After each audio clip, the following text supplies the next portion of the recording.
Dios te bendiga muchísimo, pastor. Gracias por esa calidez en la bienvenida. En verdad es como tú dices, yo soy vuestro y vosotros sois míos y todos somos del Señor. Ciertamente pertenecemos a un mismo cuerpo que tiene una sola cabeza, por lo cual, aun en la distancia, tenemos que seguir diciendo que somos uno. Aun en el desconocimiento que podamos tener los unos de los otros, tenemos que seguir diciendo que somos uno. Y aun cuando no estuviésemos de acuerdo en todas las cosas, tendríamos que seguir diciendo que todos somos uno. Así que para mí es un placer sentirme en casa propia, en mitad de este cello de Santurce, de la Casa de los Borjas. Recibid el mejor de los saludos posible de este que os habla. Voy a estar compartiendo una palabra del Señor.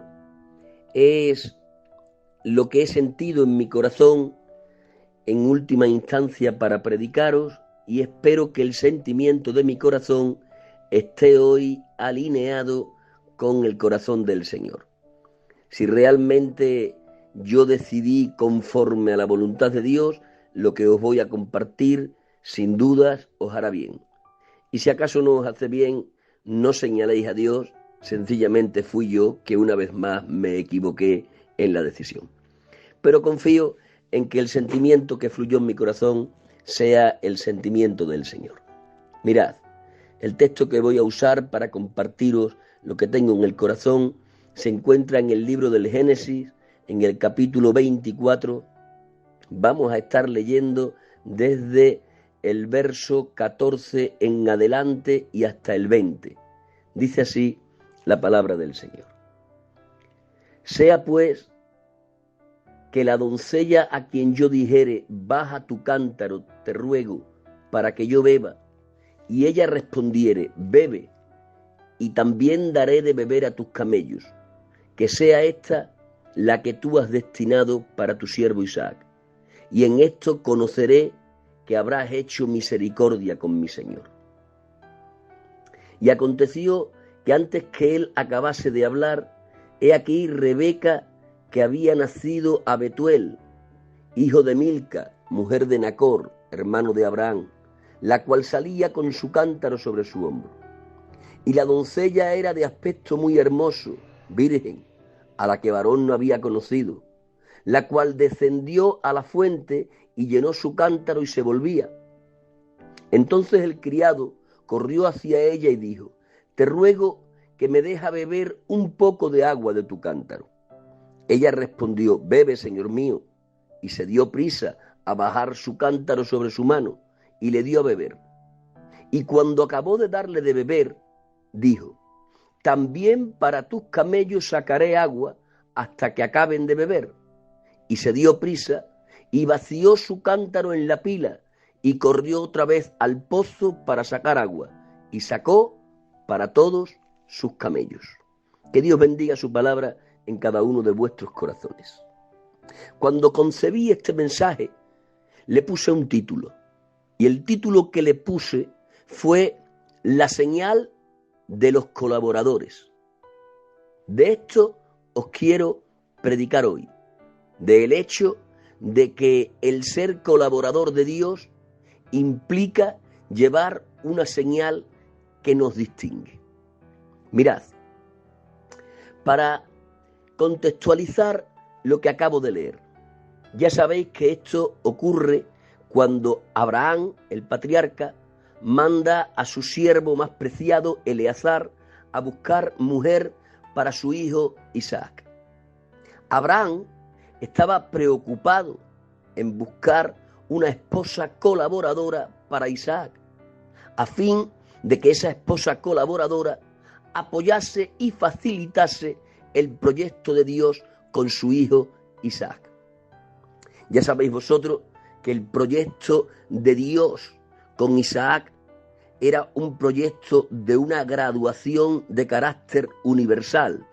Ya Dios le había dicho a Abraham que la simiente de él, a través de la línea de Isaac y Jacob, acabaría bendiciendo a todas las naciones. Es decir, que el proyecto de Dios con Abraham y a la misma vez con Isaac, era un proyecto en el que Isaac, tanto como su padre y después su hijo, acabarían siendo canales humanos de los cuales viniese el Cristo para bendición a todas las naciones.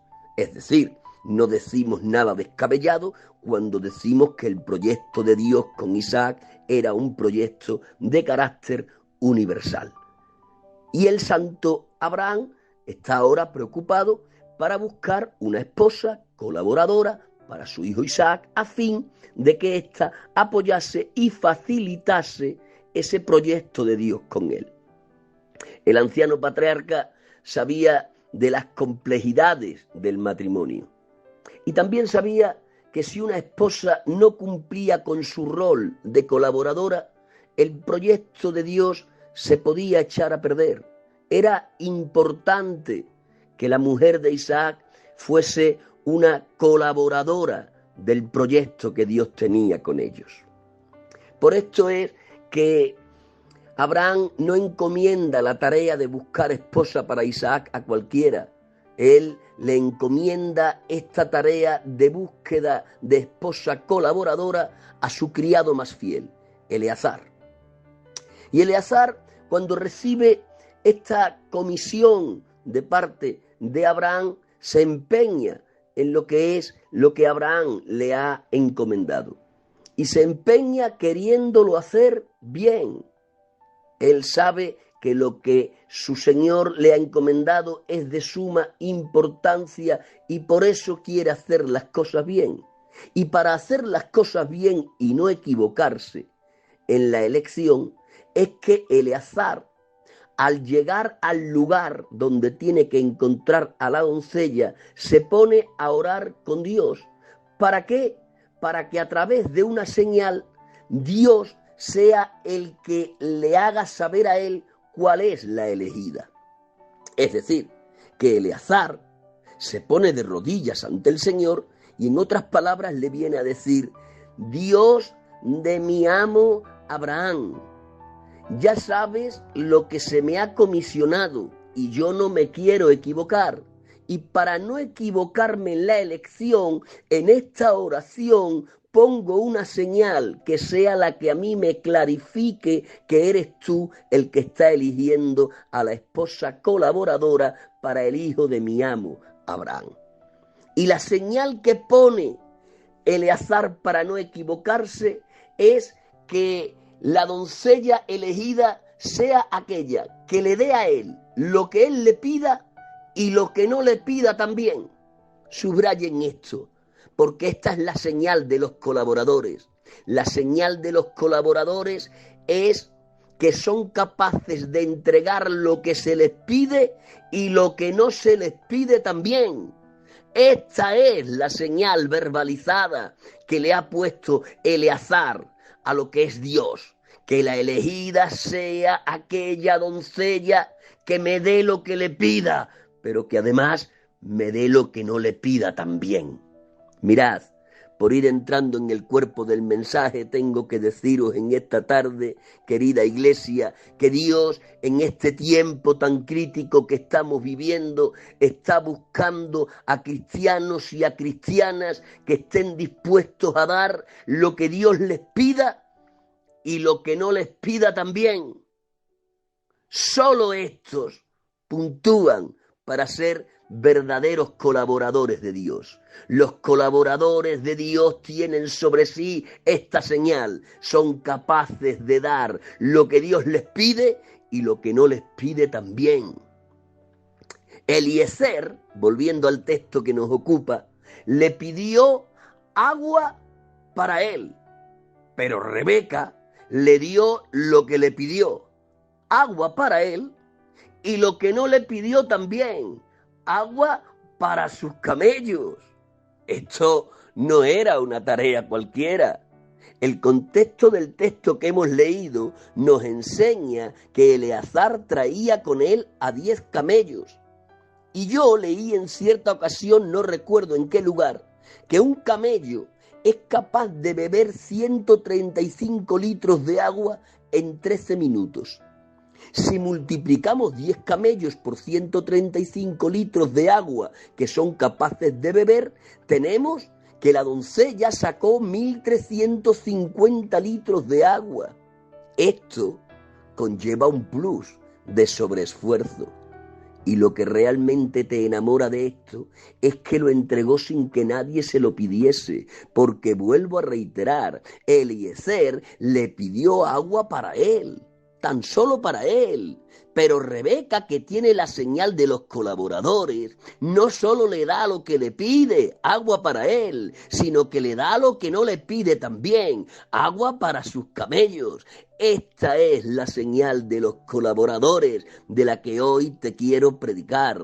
La señal de los colaboradores es que son capaces de entregarle a Dios lo que Dios les pide y lo que no les pide también. Mirad, aplicando a este texto que acabo de leer un lenguaje tipológico.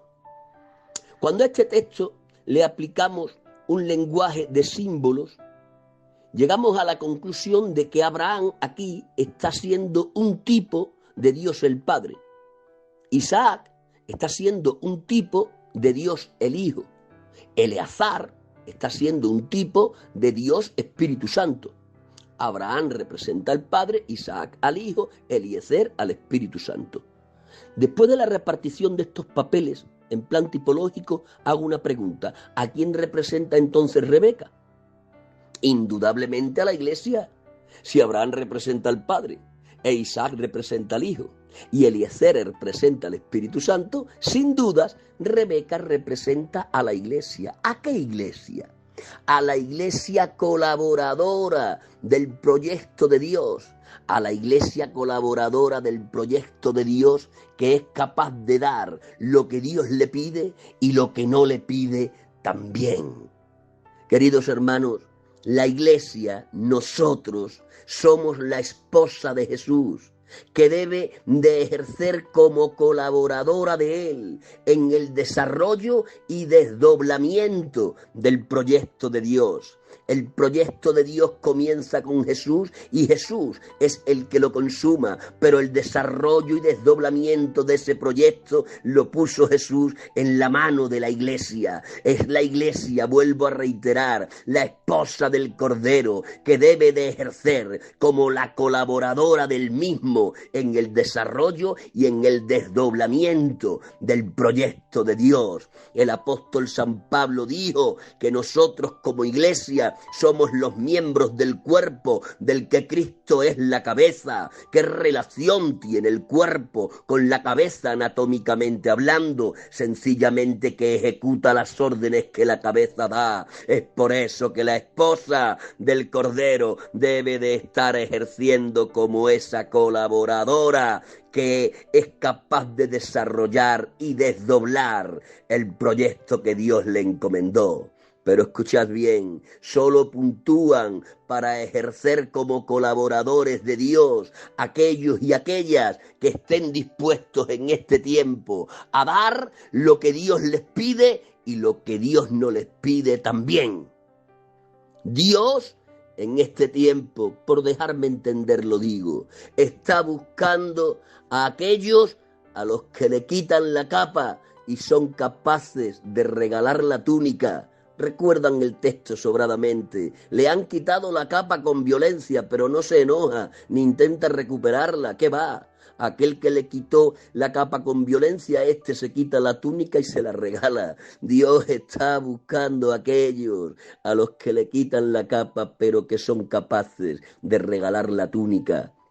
Dios está buscando a aquellos a los que les obligan a ir una milla, pero que después sin obligación son capaces de ir una milla más allá.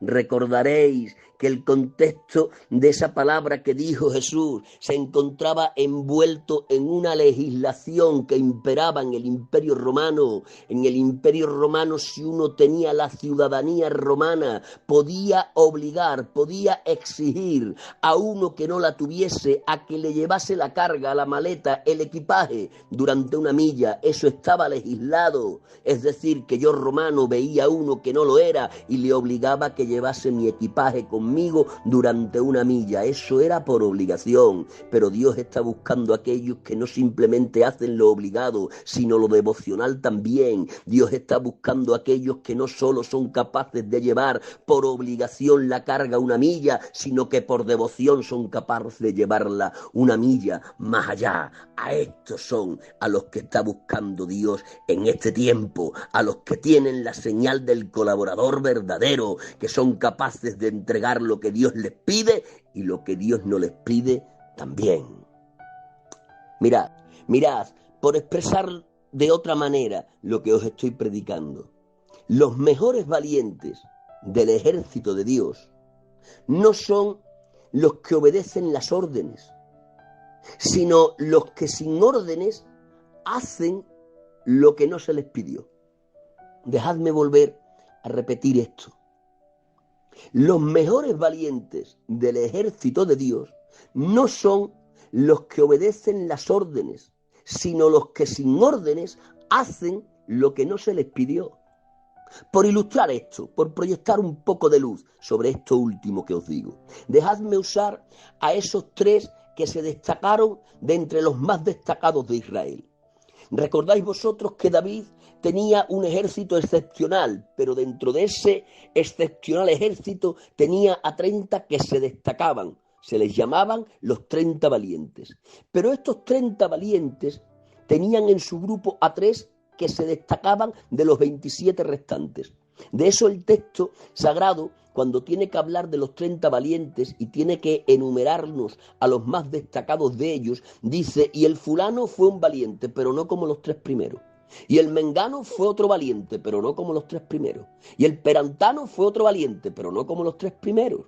Es decir, siempre que se hablaba de una hazaña, y eran hazañas muy considerables, como matar con las manos desnudas a 2 osos en un foso en tiempo de invierno, fijaros bien, o como hacer un montón de enemigos tan solo con un palo en la mano. Las hazañas eran sobresalientes, pero cuando se narraba la hazaña rápidamente quedaba la coletilla, pero no era como los 3 primeros. Uno se tiene que preguntar, ¿qué hicieron los 3 primeros tan destacables que las hazañas de estos, siendo tan sobresalientes, quedaban como en penumbra delante de lo que estos 3 hicieron? Y cuando descubrimos lo que estos 3 hicieron, nos tenemos que ir a un momento de lucha, de combate, de guerra en el que estaba David y tenía sitiada a la población de Belén. Recordaréis que David era natural de Belén. Y dice el texto sagrado que cuando David con su ejército tiene sitiado a Belén, a su lado están estos 3 valientes. Y David contempla a Belén, el lugar de su infancia, y contempla el pozo de Belén. Y él tiene una expresión, pero no es una orden, es una expresión de nostalgia al recordar su niñez. Y dice él en esa expresión de nostalgia: ¿quién me diera a beber de las aguas del pozo de Belén? Él no ha dado ninguna orden, ha hecho una expresión de nostalgia, pero estos 3 que están al lado han escuchado la expresión de nostalgia y para ellos es como que fuese una orden. Dice el texto sagrado que ni cortos ni perezosos han salido de las líneas amigas, han atravesado las líneas enemigas con riesgo de su vida, han tomado del agua, han vuelto a atravesar las líneas enemigas y le han traído el agua a David. Increíble. Lo que era un suspiro de añoranza, para ellos fue como una orden. ¿Por qué? Porque estos 3 eran de aquellos que tenían capacidad para hacer lo que se les mandase y lo que no se les mandase también. Era esto lo que les destacaba por el resto. Es por eso que digo que los mejores valientes del ejército del Señor no son sencillamente los que obedecen las órdenes recibidas, sino aquellos que sin órdenes son capaces de hacer aún aquello que no se les pide. Colaboradores de Dios dispuestos a entregar lo que Dios les pide y lo que Dios no les pide también. Pero mirad, además de esto, apuntad esto otro. Para esta obra de colaboración de la que os estoy predicando, Dios va a necesitar además agentes que entiendan la santidad no como la separación del pecado, sino como la separación de lo común. Si hacemos una definición rápida de la santidad, diríamos que es la separación de lo pecaminoso. Pero yo hoy quiero elevar un peldaño más allá la definición de la santidad. Y digo que la santidad es separación aún de lo común. Pues bien, para esta obra de colaboración de la que hoy estoy predicando, Dios va a necesitar a gente que entiendan la santidad, no simplemente como la separación del pecado, sino como la separación de lo común. Mirad, ver mucha televisión no es pecado. Ver mucha televisión es algo común. Pero los colaboradores de Dios, de los que estamos predicando, se santificarán viendo tan solo la televisión estrictamente necesaria. Mirad, descansar no es pecado. Descansar es algo común. Pero los colaboradores de los que estamos predicando se santificarán descansando estrictamente lo necesario. Divertirse no es pecado, es algo común, pero los colaboradores de los que hablamos se van a estar divirtiendo nunca jamás de lo estrictamente necesario.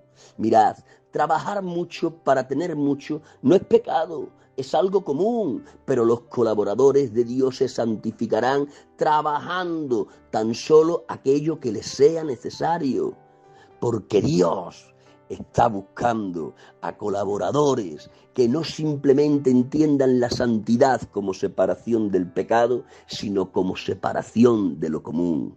Pero dejadme ir un poco más adentro. Para hablar de estos colaboradores también tendría que decir que estos son aquellos anormales que estén dispuestos a renunciar aun aquello que es legítimo para los demás. Sí, Dios dentro de estos colaboradores va a demandar que sean anormales, que estén dispuestos a renunciar aun aquello que es legítimo para los demás.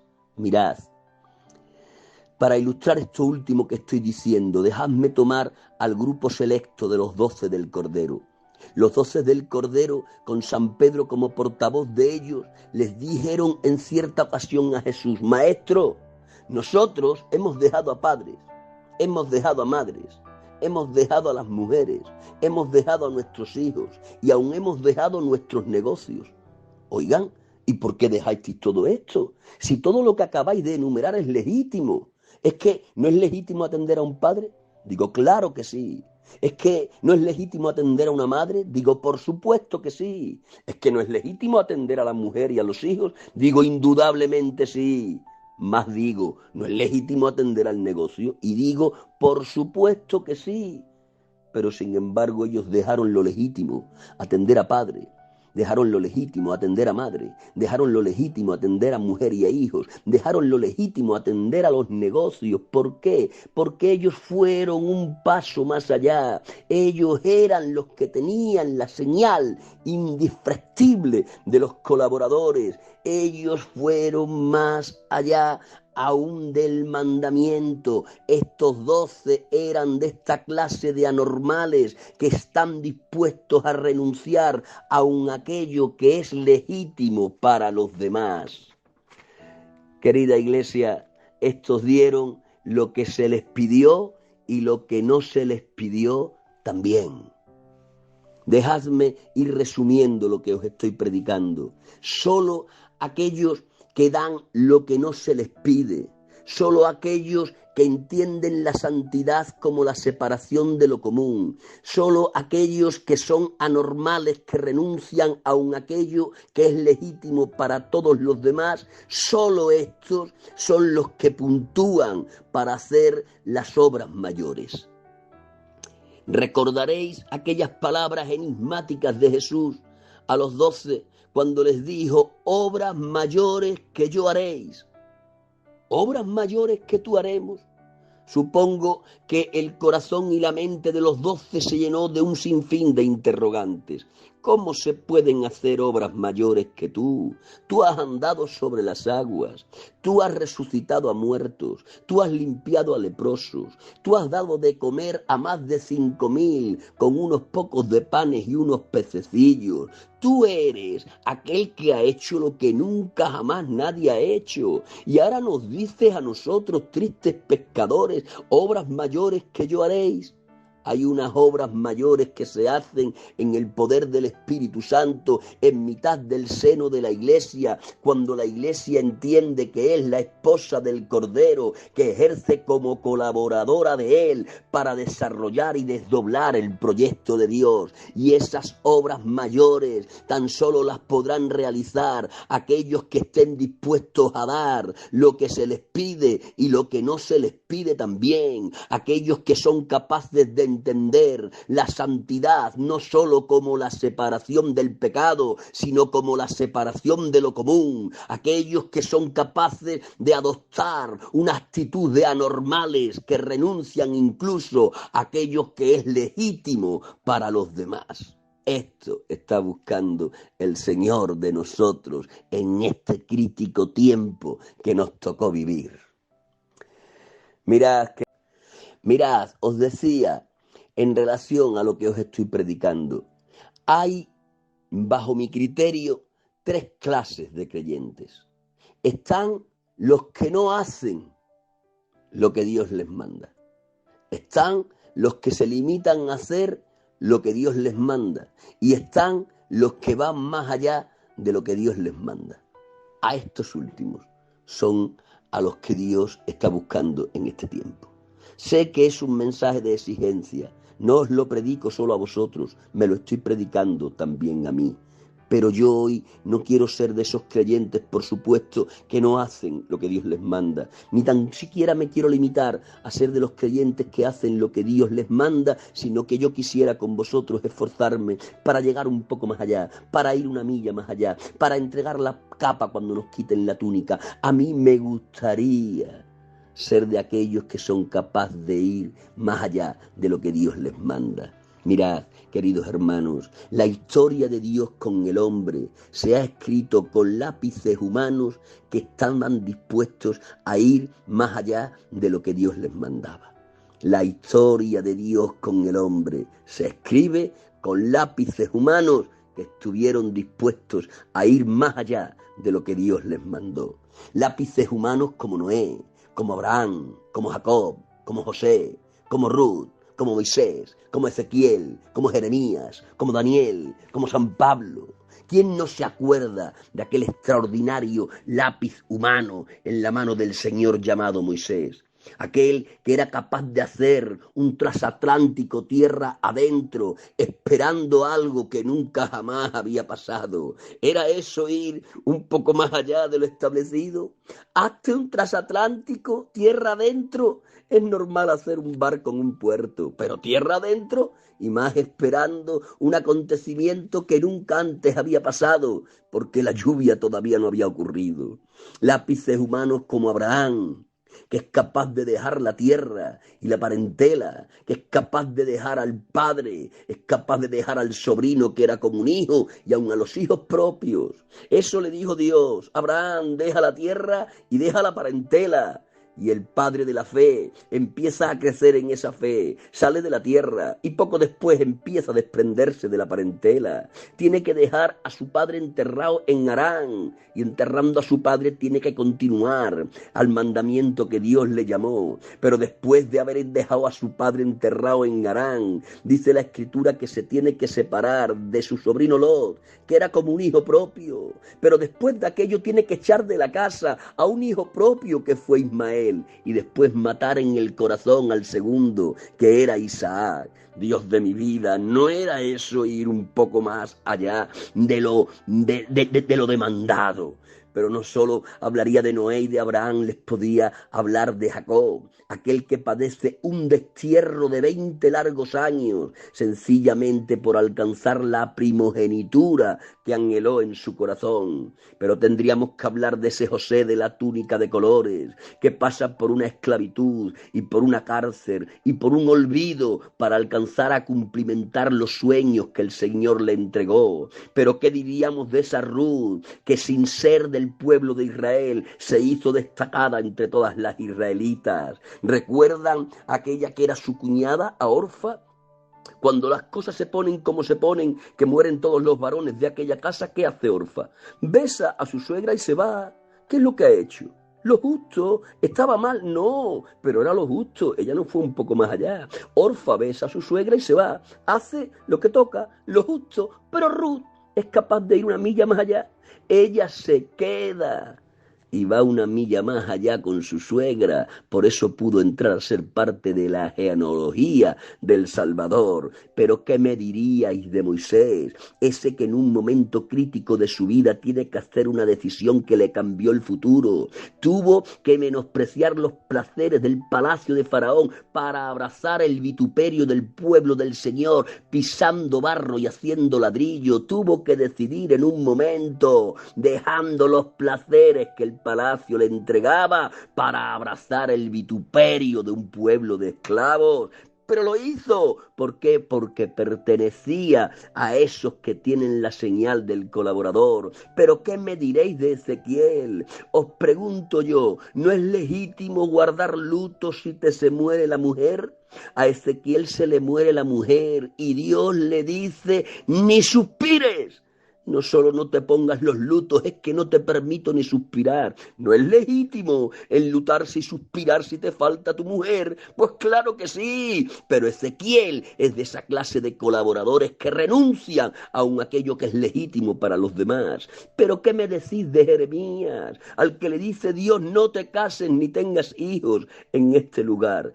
Pero no es legítimo casarse, pero no es una institución divina el matrimonio. Pues claro que sí, pero a él le exige ir un poco más allá, menospreciar lo legítimo para entrar a ser el colaborador de Dios en aquel tiempo, y así se quedó sin casar. Pero ¿qué me diréis de Daniel? Al que Dios le dice de esos manjares no comas. Pero es que no es legítimo paladear manjares, sí, pero para entrar a ser colaborador de Dios hay que renunciar aun aquello que es legítimo para los demás. Pero ¿qué me diréis de San Pablo, que predica el Evangelio por todo el mundo mediterráneo, que deja su vida en el empeño, y dice el texto sagrado, sin tomar jamás ni un céntimo como contraprestación de mis servicios ministeriales? Pero es que no dice la palabra del Señor que al buey no hay que ponerle bozal y que el que ministra es digno de salario. No era eso para todos menos para los colaboradores, que son capaces de hacer lo que se les pide y lo que no se les pide también. Queridos hermanos, la historia de Dios con el hombre se escribe con lápices humanos que llevan sobre ellos la señal del colaborador. Mirad, estamos en un tiempo de crisis, y en el tiempo de crisis Dios está buscando no a medianías, no a mediocres, sino a hombres y a mujeres que sean capaces de ir una milla más allá. Los mediocres no escriben en la historia de Dios. Pero escuchad esto que os voy a decir para que no haya malos entendidos. No solo hay proyectos deslumbrantes entre los colaboradores de Dios, también para los colaboradores de Dios que son capaces de hacer lo que se les pide y lo que no se les pide también, para ellos también hay proyectos sin brillos. Es posible que con lo que estoy predicando alguno de vosotros piense, claro, pero ¿quién va a ser un Noé o un Abraham o un José o un Moisés? No necesariamente. Para ser un colaborador de Dios hay que ser un hombre con proyectos tan deslumbrantes como los que tuvieron estos. ¿Qué va? Dentro del grupo de los colaboradores de Dios también hay anónimos. Hay gente que realizaron labores que no tenían ni una pizca de brillo. ¿Qué me diréis del anónimo de los 5 panes y los 2 peces? Buscad a ver si encontráis tan siquiera su nombre de pila. No os canséis de buscar, porque ya os digo yo de antemano que no lo encontraréis. No sabemos ni cómo se llamaba, pero sin embargo este fue de los colaboradores. ¿Por qué? Porque dio lo que se le pidió y lo que no se le pidió también, porque aun siendo su proyecto un proyecto anónimo y sin brillo, tuvo la cualidad del resto de todos los proyectos brillantes, y es que tuvo que poner todo lo que tenía. ¿Qué tenía? 5 panes y 2 peces. Pues todo lo puso. Por lo tanto, quiero terminar diciendo en esta noche que Dios está buscando a hombres y a mujeres en este tiempo que sean capaces de poner lo que se les pida y lo que no se les pida también. Que sean capaces de entender la santidad no solo como la separación del pecado, sino también como la separación de lo común. Y que sean capaces de identificarse con los anormales, que son capaces de renunciar aun aquello que es legítimo para los demás. Mirad, no hay nada mejor que vivir en el proyecto de Dios. Vivir en el proyecto de Dios es extraordinario. Vivir en el proyecto de Dios no solo le da sentido y felicidad a tu vida, sino que además te lleva a puntuar para entrar en el ámbito eterno de lo mucho que Dios para ti preparó. Dejadme terminar con esto, pidiendo que grabéis esto en vuestro corazón. El proyecto de Dios contigo trasciende a lo temporal y alcanza lo eterno. Dios tiene un proyecto personal, individual e intransferible para cada uno de nosotros. Un proyecto que lleva nuestro nombre y nuestro apellido, que lleva el número de nuestro documento nacional de identidad. Es un proyecto hecho exclusivamente de la parte del Señor para ti.